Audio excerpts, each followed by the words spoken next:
Good morning, everyone. Welcome to week 3 of Mission Possible, our series. We're talking about evangelism, talking to people about God. And today we're going to be talking about how listening is a huge part of sharing the gospel with your friends. So, I have a few questions before we start here. What have you caught yourself listening to more?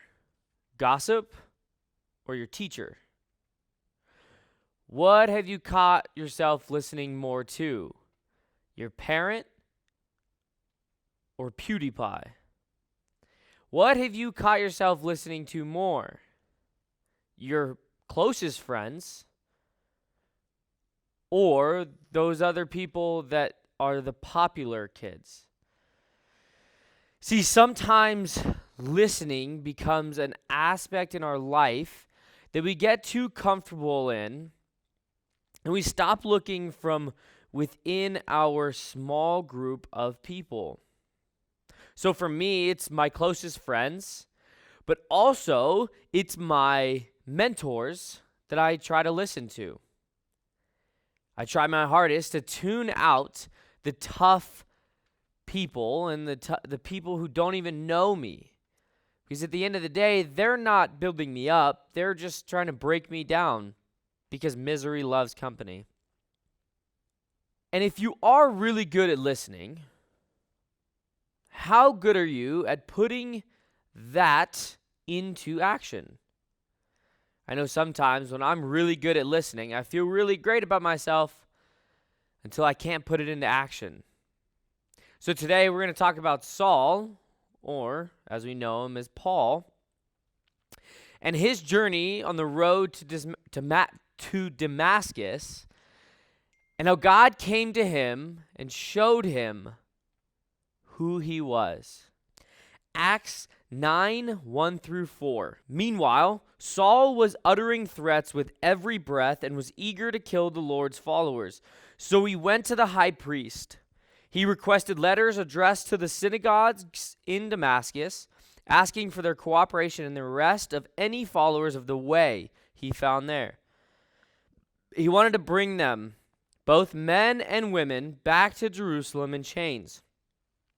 As he was approaching Damascus on this mission, a light from heaven suddenly shone down around him. He fell to the ground and heard a voice saying to him, "Saul, Saul, why are you persecuting me?" Are you listening? What do you think is more important? Listening to Jesus, listening to what his word says, or talking? Do they carry the same weight? If we don't have a heart that listens, we will miss things. We see in this story that Saul, a Hebrew Pharisee, persecuting Christians, or as they put it back then, people of the way. He was brought to his knees and would have to make a choice. First, he had to listen. It says that he was blinded and dropped to his knees and heard a thundering voice. In that moment, he had to listen. But we get the opportunity to step into a place that we get to listen. Now, this crack of thundering voice had authority, judgment, grace, and urgency in it. God came with great urgency to Saul. One commentary puts the way, the people of that time following Jesus, as a powerful metaphor for Christianity. Instead of being identified by a set of beliefs, these faithful communities were known by their character in the world. Isn't that what we're striving for? To be known by our character in the world, to be known by Jesus, not by how much we can talk and tell others what to do. So to wrap this up, when we come to this time in our life that we are ready to listen to God, I want us to ask two questions. Who are you, Lord?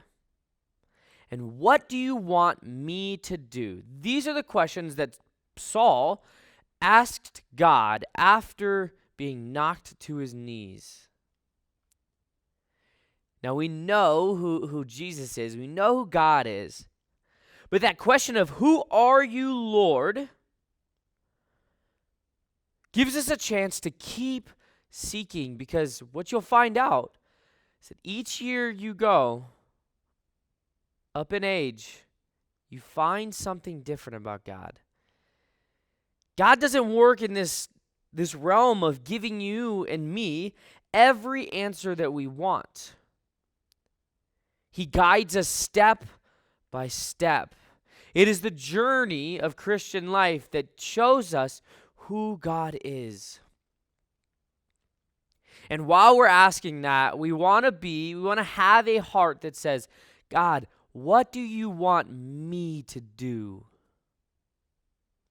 And we seek that answer with him, and he helps us step by step. It's our job to listen.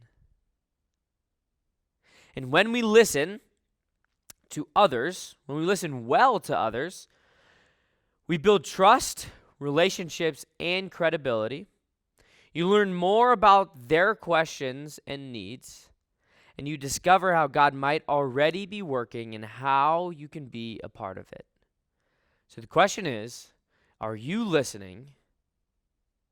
And if you are, seek the answers to who are you, Lord, and what do you want me to do? We miss you guys. Hope to see you again soon. See ya.